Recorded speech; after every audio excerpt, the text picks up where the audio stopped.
Bonjour à tous et bienvenue dans cette nouvelle vidéo de témoignage de soignants. Aujourd'hui, j'ai le plaisir et l'honneur de recevoir Doc FX. Médecin urgentiste, créateur de contenu et passionné de pédagogie, il s'est d'abord fait connaître sur Twitter. Puis, pendant le Covid, sa parole authentique et engagée a touché des milliers de personnes et il a décidé de créer sa chaîne YouTube Doc FX, qui comptabilise aujourd'hui plus de 40 000 abonnés. Il continue en parallèle son métier d'urgentiste à temps plein et aujourd'hui, il a accepté de nous livrer un petit peu son parcours et de nous expliquer comment il en est arrivé là, les avantages, les inconvénients de son métier et comment on peut faire quand on veut se lancer dans la vulgarisation médicale sur YouTube. Donc si ça t'intéresse, reste connecté, c'est hyper intéressant. Bonjour Afix. Et Marion? Est-ce que dans un premier temps, peut-être tu peux te présenter de la manière dont tu le souhaites et nous raconter un peu comment tu as créé ta chaîne YouTube ou ce qui t'a amené à créer cette chaîne YouTube? OK, donc moi je m'appelle, DocFX, enfin ça c'est mon pseudo de youtubeur, mais je suis le docteur Moranval, je suis médecin urgentiste à Épinal depuis 12 ans, donc aux urgences, au SAMU, au SMUR et au CESU, donc j'ai une grosse partie de mon activité qui reste quand même dans de la pédagogie médicale. Donc j'ai toujours aimé, enseigner, transmettre des informations et en fait je me suis lancé sur les réseaux sociaux. Au début c'était sur Twitter, juste avant le covid. Où, je me servais beaucoup de Twitter pour, apprendre des choses et partager avec mes collègues des situations un peu, particulières sur de la formation continue. J'aimais bien un peu le réseau et que sur le cercle en fait d'urgentistes qui était mis en place sur Twitter et il y a eu la période covid où on s'est rendu compte que, ça prenait beaucoup d'ampleur, que, les gens ont commencé à me suivre aussi parce qu'ils voulaient s'informer, parce que j'étais au plein centre du covid et que je faisais des retours un peu sur mes journées. D'où je me suis rendu compte de la difficulté de communiquer sur les réseaux sociaux parce qu'il y a des informations, il y a déjà le secret médical, Mmh. il y a des informations sensibles qu'on ne pouvait pas divulguer comme par exemple le nombre de lits de réanimation. Enfin, c'est des données qui doivent être, divulguées par les hôpitaux et pas par nous. Mais, je relatais un petit peu mon quotidien et je me suis rendu compte des fois de la violence de certains propos ou de l'incompréhension ou il y avait beaucoup d'informations selon moi à expliquer aux gens et donc ma chaîne a co enfin ma mon compte Twitter a beaucoup grossi.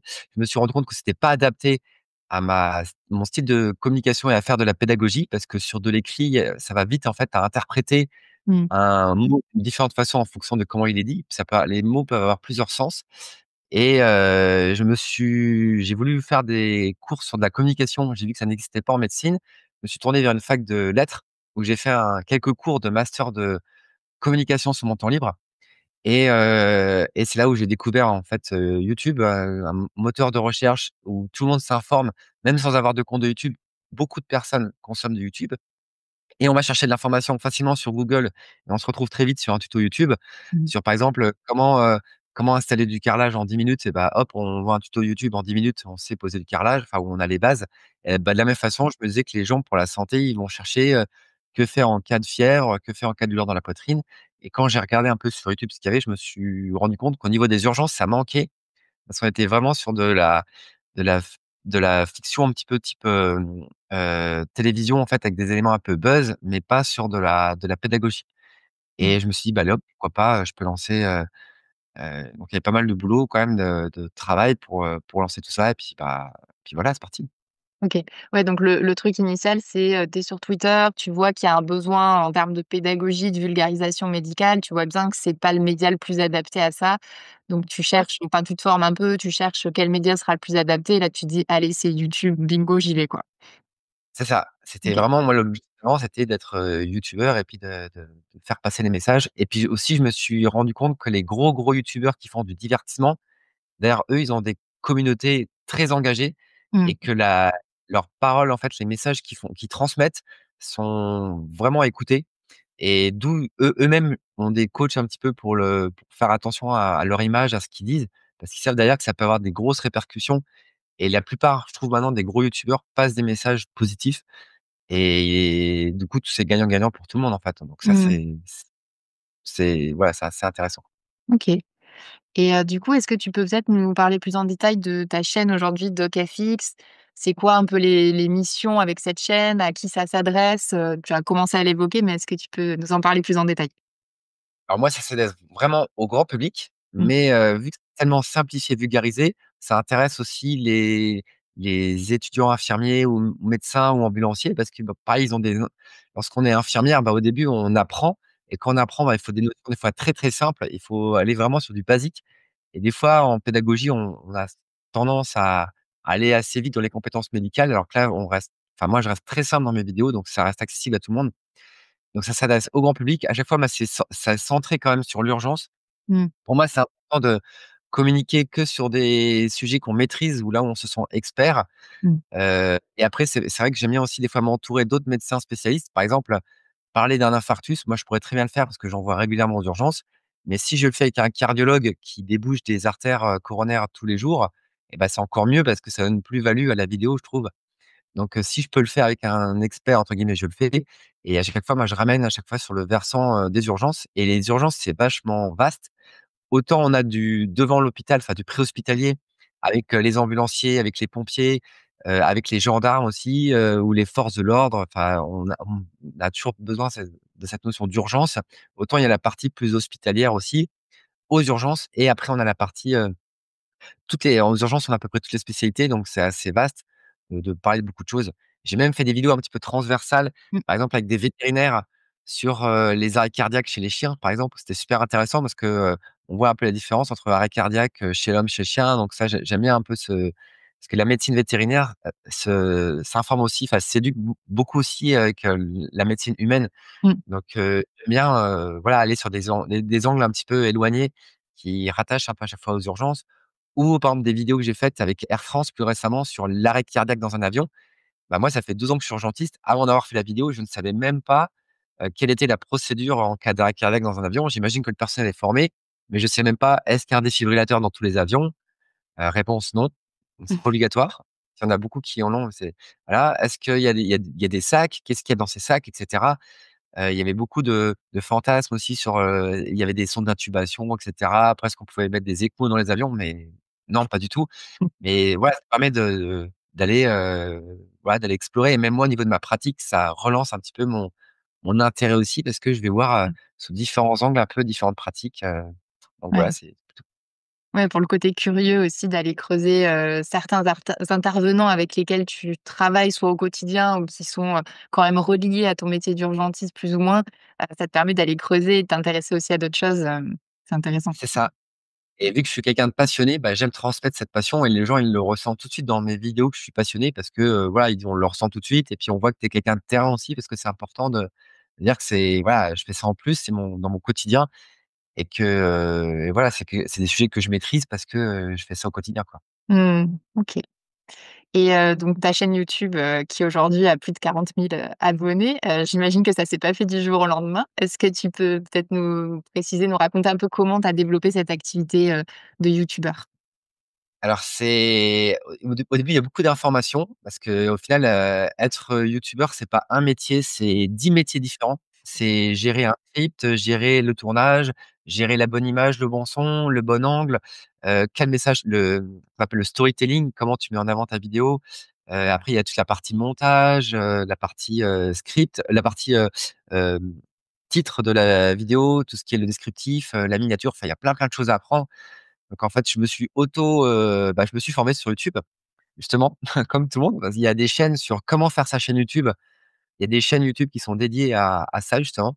Donc je me suis formé, j'ai passé des heures et des heures à regarder des vidéos YouTube sur tout ça. Après, il y a un investissement, financier quand même parce que, Mmh. on investit dans du matériel, dans des micros, au début, ça peut coûter assez cher, donc on ne sait pas trop si ça va nous plaire ou pas, donc on investit dans des petits investissements, pour pas faire de trop grosses dépenses non plus, mais que ça soit quand même, qu'il y ait quand même un travail et puis après, bah, c'est on lance son planning et on commence à dérouler un peu ses vidéos.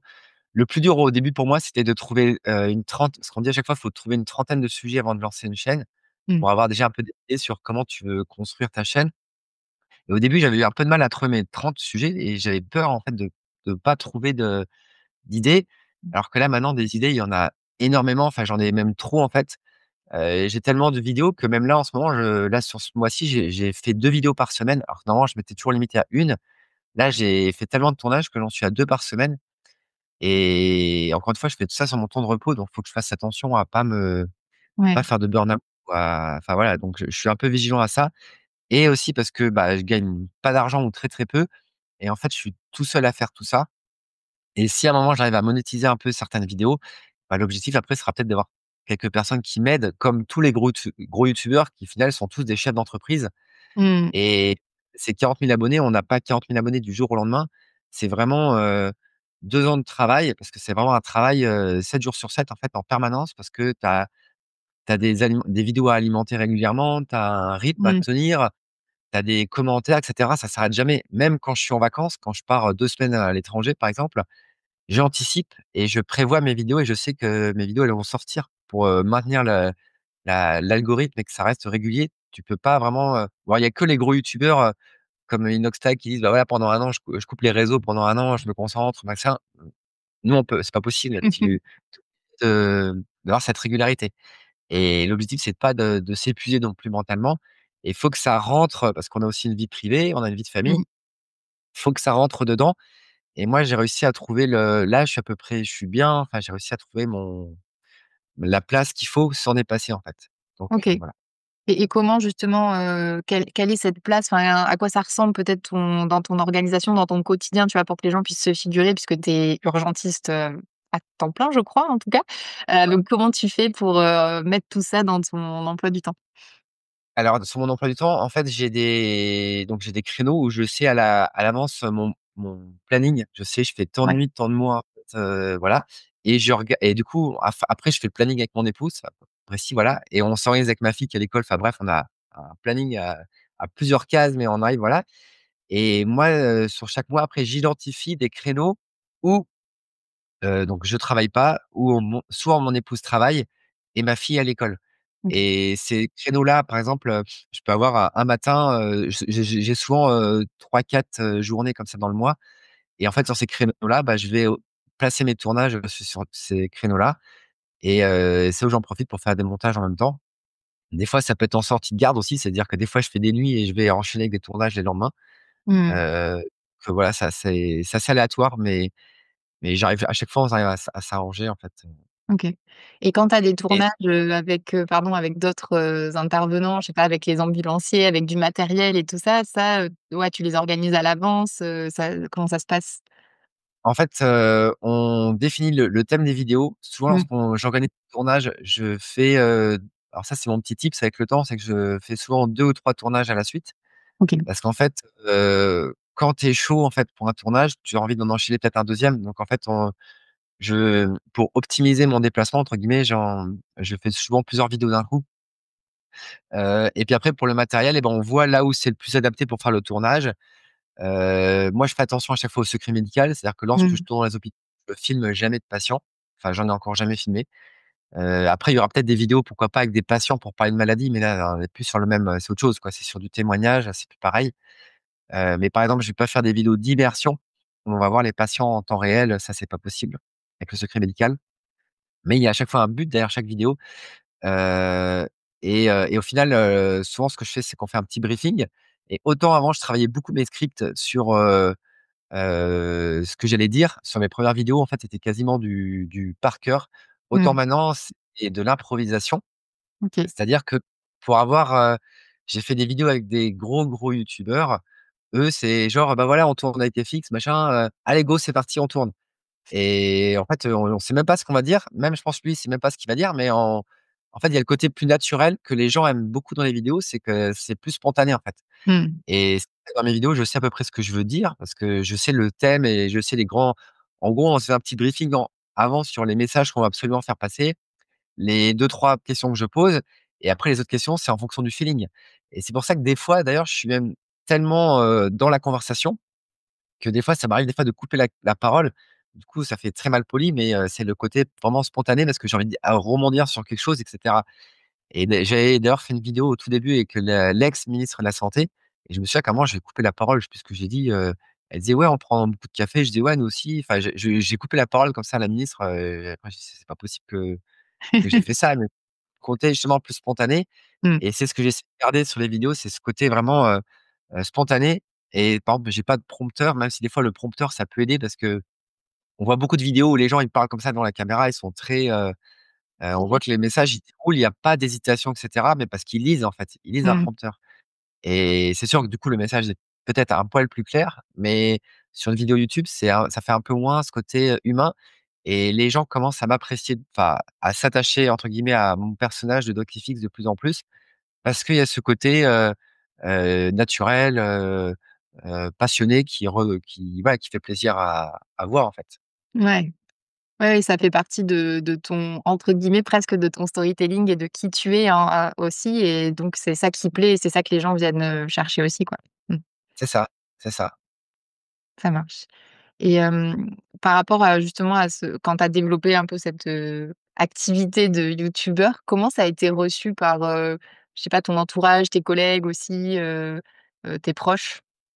Ouais, alors, bon, mes proches, alors ma femme était un petit peu, elle avait des fois un peu peur, pour sa vie privée Mmh. et me disait des fois: «Mais tu es sûr, ouais, là tu hésites, tu» alors j'aime énormément ma femme, mais c'est ma première critique, ce qui est très bien aussi, Mmh. parce qu'elle a, toujours une vision un peu, externe, mais bienveillante, mais pour, me dire: «Là, fais attention, c'est n'importe quoi, là, ça va pas, là, tu bafouilles».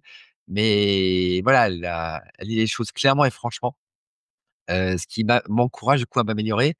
Au niveau de mes proches, moi, dans l'ensemble, tout le monde était enfin, ils étaient sûrs, «C'est du travail et cetera. Pourquoi tu fais ça?» et cetera et sur le côté, au travail, Mmh. il y avait des fois beaucoup d'incompréhension. C'était des fois sur le versant un peu négatif en disant: «Bah, voilà, FX, tu as un gros ego, pourquoi tu te mets en avant? Tu t'aimes en fait, tu veux que tu aimes bien faire des selfies, tu veux être dans le journal, tu veux qu'on parle de toi et cetera». Enfin, les gens Mmh. comprenaient pas, pourquoi je faisais ça. Ils avaient l'impression que c'était vraiment un problème d'ego, que je voulais vraiment, ce truc-là et ils étaient pas du tout sur le côté, pédagogique en fait et utile des vidéos. Ouais, Et j'avais un peu des œillères, je disais, bah, voilà, je prenais ça à la rigolade parce qu'on dis on se fichait un peu de moi, enfin beaucoup même, on se fichait régulièrement de moi et ça des critiques, il y en a obligatoirement. ouais, Quand tu t'engages dans des trucs, tu commences à avoir de la visibilité, que ça soit voilà, tu es obligé d'avoir des critiques. Il faut passer outre ça, sinon, tu t'arrêtes tout de suite et c'est dommage et au contraire, j'avais quelques personnes qui disaient: «Ouais, non, franchement, c'est bien ce que tu fais, les messages y passent, continue et cetera» et moi, c'est ces gens-là que j'ai décidé d'écouter. mmh, Et avec le temps, j'ai l'impression que c'était un de plus en plus fort. Là, maintenant, je sens vraiment qu'il y a une communauté qui a le soutien et au niveau de mes collègues, alors il y a certaines personnes qui apprécient toujours pas ce que je fais, mais qui le disent pas, en fait. Enfin, je sais je me doute qu'ils aiment pas, mais ils m'en parlent pas et il y a d'autres personnes qui me disent de temps en temps: «Ah bah tiens, tu pourrais faire une vidéo là-dessus, pourquoi tu as pas fait encore sur, les violences?» ou des fois qui me disent, «Mais pourquoi tu fais pas des on a plein de problèmes aux urgences, tu ouais, devrais plutôt dire, faire des vidéos sur les problèmes de lit, sur des trucs un peu plus utiles, que de la pédagogie». Mais après ça c'est un autre débat et c'est pas l'angle que j'ai choisi. Je suis pas syndicaliste, je suis pas ouais, politique. Je fais pas de parce qu'il y en a plein qui au niveau urgentiste médiatique, qui le font beaucoup mieux que moi et très, très bien. J'ai pas spécialement envie de m'engager dans cette voie-là. Après voilà, je ferai peut-être un jour quelques vidéos sur les problèmes de lit et cetera, mais je me sentais pas plus légitime pour parler de ça parce que mon objectif avant tout, c'est de faire passer des messages pédagogiques et éducatifs, c'est pas d'être là-dedans. Mais ouais. c'est vrai qu'à un moment, on n'est pas non plus dans le monde des bisounours, il faudra que j'en fasse. Mais c'est pas prévu pour le moment. Mais Oui, du c'est coup, pas ça a quand même grave. évolué avec le temps. J'ai quand même plus en plus de soutien et dans l'ensemble, voilà, j'ai des retours positifs. Maintenant, on commence à me solliciter directement. J'ai, bah, les ARS qui me sollicitent, j'ai les CHU, j'ai plusieurs professeurs au CHU qui me sollicitent, pour que je fasse des vidéos avec eux. J'ai la fac de médecine, qui me sollicite aussi pour que qu'on fasse des vidéos ensemble. J'ai le préfet, donc j'ai la société savante, la SFMU, donc la Société française de médecine d'urgence, qui me sollicite aussi au congrès pour que je fasse des interventions sur mon parcours. Donc ça, c'est des valeurs importantes pour moi parce que ça montre vraiment que je suis pas enfin, que je suis pas là pour faire que le clown non plus et que les messages y passent et voilà, quand on me dit: «Bah, tiens, je suis étudiant en IFSI, on m'a passé ta vidéo, le prof, il nous a dit: "C'est génial" et cetera". Bah, voilà, c'est génial, c'est l'objectif, quoi, tu Ouais. vois? Donc ça fait plaisir. Oui, c'est ça qui te fait vibrer, c'était le cœur, initial. C'est vraiment ce côté, je veux avoir, la pédagogie, vulgariser des concepts et cetera, transmettre peut-être à un plus grand nombre que quand tu transmets, à des internes que tu as avec toi ou avec des gens avec qui tu travailles Ouais, et puis oui, j'imagine par rapport à la question que je te posais qu'au début, ça a dû être un peu compliqué et puis qu'une fois que entre guillemets, tu as un peu fait ta place et que tu es un peu plus légitime dans sur YouTube, les gens ne le disent plus, en tout cas ceux qui, peut-être voient ça d'un œil un peu plus critique, ils le disent pas forcément et tu as Ouais, plus de soutien qu'avant. Mmh. mais après c'est bien d'avoir des critiques aussi parce que ça permet d'être constructif et de faire attention à tout en fait, de rester vigilant sur plein de points et tant mieux Mmh. OK. et après ça permet aussi de voir par rapport à il y a d'autres médecins qui font aussi de la communication et puis on voit aussi que ceux qui ont les mêmes valeurs que nous et ceux qui en ont un petit peu moins. Mais voilà, mais moi je j'ai aucun problème avec ça et je suis ravi en fait de tout ce que j'ai fait, en fait. Mmh. Ouais, je reviens par rapport à la communication, tu disais que tu avais fait quelques modules, en tout cas d'un master de communication. Qu'est-ce que ça t'a apporté peut-être de suivre ces cours ou, ces études? Alors ça m'a montré que, bah, en effet enfin je comprends ceux qui font des cours de communication. Ça OK. m'a montré qu'en fait, moi j'étais un peu plus peut-être à l'arrache sur certaines choses et qu'au final il y a des fois il y a un peu des règles à respecter que moi je respecte pas, mais peut-être c'est pour ça que ça marche aussi, je sais pas. Parce qu'au final il y a pas vraiment de règles en communication, mais et je me suis rendu compte, bah, que c'était un vrai métier, qu'il y a un semblant d'organisation à avoir que je commence à faire maintenant. OK. Notamment sur toutes les publications de posts Mmh. où il y a des plannings de publication et c'est vrai que là, maintenant, je me suis rendu compte que si je veux un peu plus, me professionnaliser, on va dire, Mmh. il faut, même si moi je suis quelqu'un un peu à l'arrache, il faut quand même un semblant d'organisation et bah, de plus maintenant j'ai établi un peu mon planning de publication et j'essaie d'avoir un semblant d'organisation pour justement être, plus tranquille dans ma vie privée, en fait. Dès qu'on est Mmh. plus organisé, c'est pour ça, en fait. Et après j'ai appris un peu des termes techniques, la notion notamment de persona, c'est-à-dire d'identité numérique. C'est-à-dire que tous sur les réseaux sociaux, et sur internet, on a tous une identité numérique et en fait qui représente une partie de nous et d'être vigilant à ça et qu'en fait on peut vraiment modeler, son identité numérique en fonction des valeurs qu'on peut transmettre. Mmh. Donc voilà et je me suis rendu compte que, en tant que youtubeur, c'est difficile enfin, on peut pas jouer un personnage non plus que enfin, faire que jouer un personnage. Autant sur d'autres réseaux comme par exemple, LinkedIn où c'est très carré, très professionnel, on peut jouer un personnage parce qu'on fait des posts où on va avoir un profil très professionnel et cetera, type LinkedIn. Autant sur YouTube, tu montres tellement ton quotidien sur beaucoup de choses, sur des vidéos, justement que je laisse comme je parlais tout à l'heure sur ce côté naturel que je laisse dans mes vidéos, que je peux pas jouer un personnage. C'est vraiment moi, en fait, dans les vidéos, enfin, ceux qui me connaissent savent que dans les vidéos, c'est vraiment comme ça que je suis et qu'on peut pas jouer parce que sinon ça il y a un côté non naturel qui est visible immédiatement, en fait et ça, c'est quelque chose que j'ai également remarqué aussi, c'est avec les gros youtubeurs que j'ai également rencontrés, ils sont exactement dans la vraie vie comme ils sont dans leurs vidéos, en fait et Ouais. c'est ça qui est cool, en fait Ah oui. Oui, et si c'est tu cette joues un notion jeu. Mmh. voilà, cette notion enfin, d'identité numérique quand même sur les valeurs qu'on veut transmettre aussi et par exemple, bah, moi, il y a toute une partie de ma vie privée avec ma famille Mmh. que je garde pour moi. Il y a une petite partie que je transmets quand même, mais elle est minime et c'est pour montrer aussi le côté, notamment aux étudiants en médecine, qu'il y a pas que le boulot, qu'il y a aussi la vie Mmh. privée et qu'il faut être bien dans sa vie privée pour être bien au boulot, et on peut pas être mal dans sa vie privée et bien au boulot, c'est impossible. Ouais. Oui, oui, c'est trop important et oui, ça montre que, comme tu disais, tu peux montrer juste une facette de qui tu es, mais complètement transformer et t'inventer complètement un personnage, c'est dur de persister, je pense, dans le temps, en fait. Au bout d'un moment, il y a comme une Ouais. dichotomie entre, qui tu es vraiment et ce que tu fais sur YouTube et c'est dur à tenir, ouais. Mmh. OK. Et là, alors si on parle pas de c'est pas un doublement de personnalité, mais en tout cas moi Ouais. dans ma communication, j'ai vraiment alors il y a autre chose il y a autre chose aussi, c'est que j'ai vraiment le docteur Moronval quand je suis aux urgences, je Mmh. suis docteur Moronval. Il y a DocFX qui est le youtubeur sur ma version communication et des Ouais. fois je peux communiquer quand je suis aux urgences en tant que DocFX, je peux communiquer certaines choses mais dans le but, en fait, de montrer à ma communauté que je suis un acteur de terrain et que je travaille et Mmh. que c'est pas que des vidéos, en fait, c'est aussi du terrain. Donc ça, c'est important et il y a FX tout simplement, où FX, c'est quand je suis, en famille et je garde ça pour moi, en fait. Mmh. Voilà. Il y OK. a un peu 3 personnages et j'arrive bien à faire la distinction entre chaque sur la façon pour moi, c'est très, très autant au début, ça peut être compliqué, autant maintenant, c'est très clair, en fait, pour moi. Mmh. OK. OK et bon, tu en as un peu parlé, mais pour toi, ce serait quoi je sais pas, les points positifs ou les avantages d'être sur YouTube ou d'être créateur de contenu sur YouTube et à l'inverse, peut-être les points un peu plus négatifs? Alors les avantages, c'est que, bah, ça te donne, une grosse enfin, du coup, moi, ça me permet de découvrir plein de choses que j'aurais pas pu découvrir, sans ça. Mmh. Rien que, par exemple, Air France, voilà, d'aller, dans les locaux de formation de Air France, un lieu qui est ultra fermé, de voir comment ils se forment et cetera. Bah, ça, c'est génial pour moi parce que même pour moi, je suis quelqu'un qui adore, faire de nouveaux projets et cetera. Donc ça me permet de décupler tout ça. Donc ça, c'est vraiment carrément génial. Ça permet aussi sur la particularité sur YouTube, c'est que c'est, des communautés qui sont très engagées derrière les youtubeurs et ce que je ressentais chez les gros youtubeurs, là maintenant je commence à le ressentir moi aussi à ma petite échelle parce que 40 000 abonnés, ça peut paraître beaucoup, mais sur l'échelle de YouTube, bah, c'est bien, mais c'est pas encore, lorsque j'aurai passé les 100 000 abonnés, dans quelques, mois ou années, bah, là ce sera, voilà, là ce sera encore plus valorisant.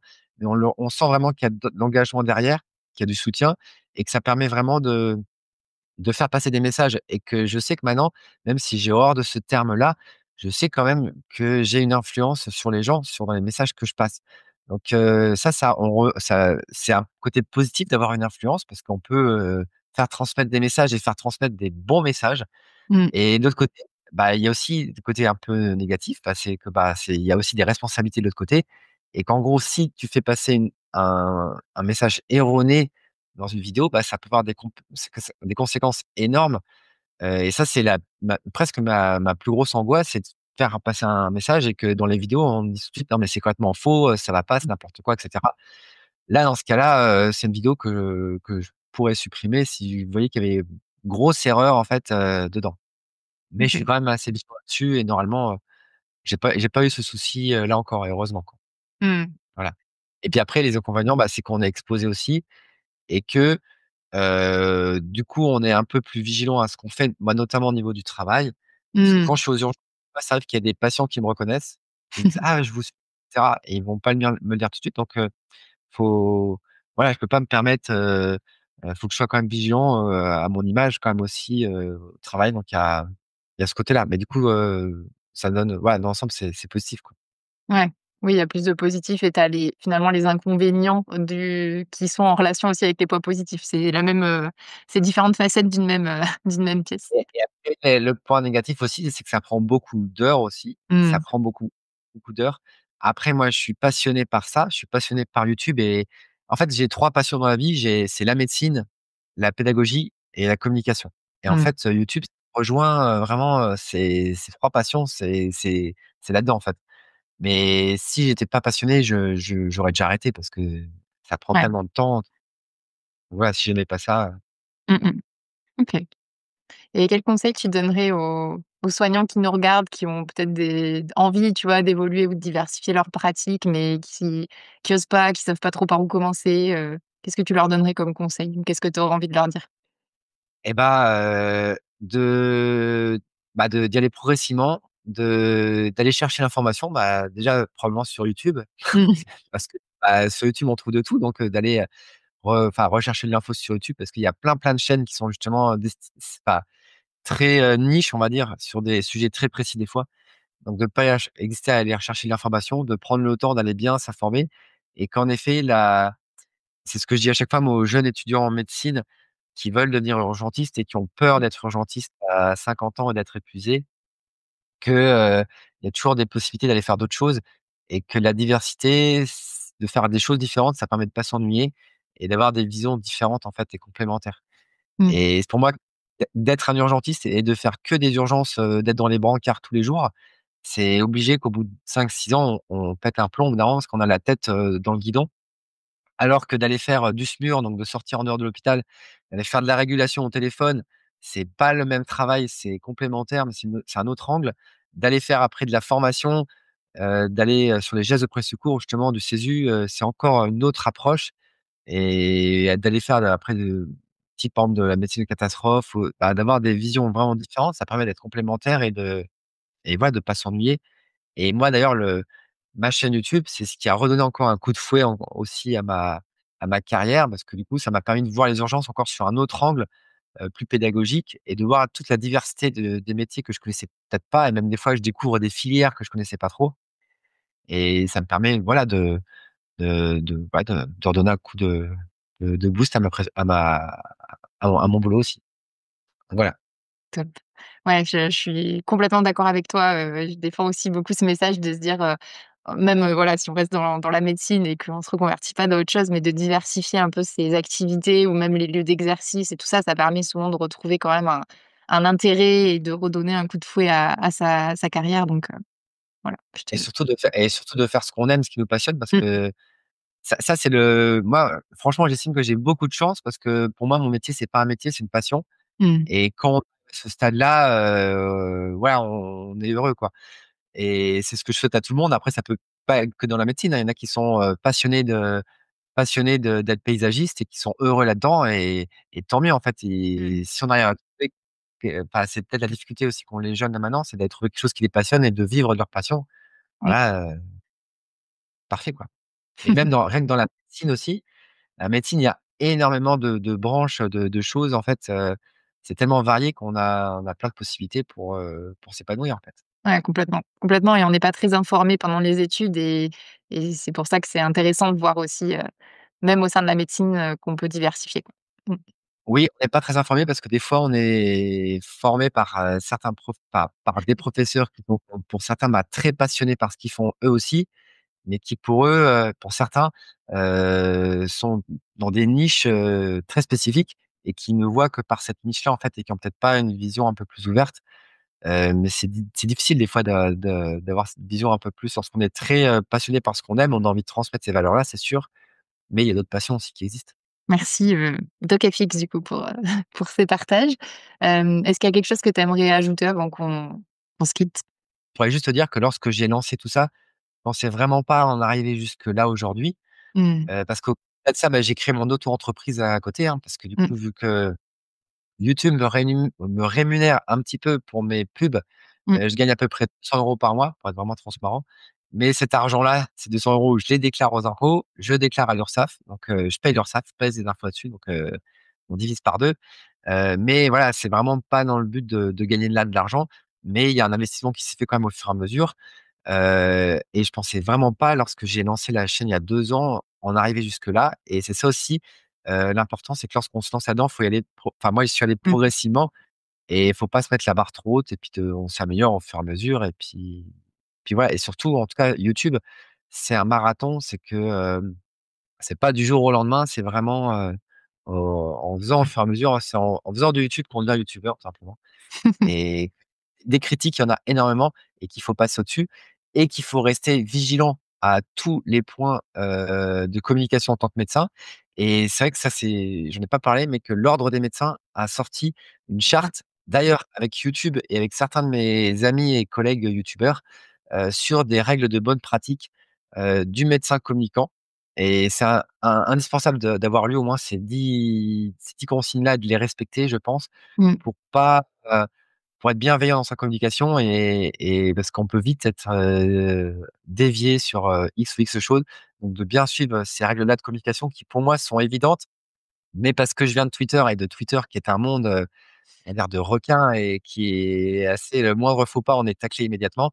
Donc ces règles-là sont importantes et une des règles enfin moi, les 2 règles les plus importantes, ça restera le secret médical où il faut être très, très, très, très, très, très vigilant dans ça et deuxièmement, tout ce qui est, pour moi, l'importance, en tout cas, de communiquer sur les choses qu'on maîtrise et de rester dans son domaine de compétence et d'expertise.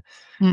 Typiquement, par exemple, j'y connais rien en nutrition et en régime alimentaire et je vais pas me permettre d'aller faire une vidéo sur un régime alimentaire ou si un jour je fais une vidéo sur les régimes alimentaires, je la ferai avec une Mmh. nutritionniste, avec une vision, urgence, sur par exemple, les troubles alimentaires, type anorexie par exemple, Mmh. et les cas que je vois arriver aux urgences, où je vais rattacher ça sur ma pratique d'urgentiste, où je vois arriver les gens aux urgences avec ce trouble-là et avec un nutritionniste. Voilà, ça pourrait être un angle, mais je vais pas aller dire, faire une vidéo: «Ouais, ouais, dans cette vidéo, je donne 10 conseils sur, comment perdre du poids».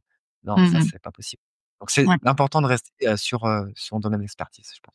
Ouais, complètement. Je te rejoins là-dessus et en effet, la charte, elle est pour l'avoir lue aussi, elle me paraît, assez, logique, en fait. C'est presque du bon sens, mais c'est bien que ce soit formalisé pour, donner un cadre et que les gens qui veulent se lancer également, sachent un peu qu'est-ce qu'il faut respecter et qu'est-ce qui est autorisé aussi, quoi. Mmh. Et surtout, pour moi, la plus grande valeur, c'est que l'ordre des médecins accepte que les médecins ont le droit de communiquer sur internet et qui Ouais, valide ça, en fait. Qui valide qu'il y a de la pédagogie médicale, qu'un médecin a le droit de faire des vidéos.